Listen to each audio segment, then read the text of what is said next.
वडोदरा के नवा बाजार की एक दुकान में भीषण आग लग गई, जिसके चलते पूरे बाजार में अफरा तफरी का माहौल देखने को मिला।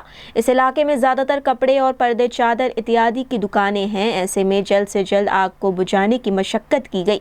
डांडिया बाजार फायर ब्रिगेड के दस्तों ने मौके पर पहुंचकर पुलिस के साथ मिलकर मशक्कत के साथ आग पर काबू पाया।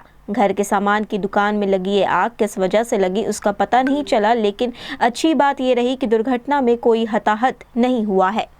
नवा बजाરની અંદર 58 નંબરની દુકાનમાં એક ફર્નિચરની દુકાન છે અને પડદા ને એવું બધું એમાં છે। એમાં આગ લાગી હતી, લગભગ 1 વાગ્યાના આસપાસ આગ લાગેલી। એ આગ અત્યારે કાબૂમાં લઈ લીધેલી છે અને કુલિંગ પદ્ધતિ અત્યારે ચાલુ। જાનહાની તો કશું એમાં માલ તો છે જ, ફૂલ આખો ગોડાઉન ભરેલું છે, ત્રીજો માળ બી ભરેલો છે।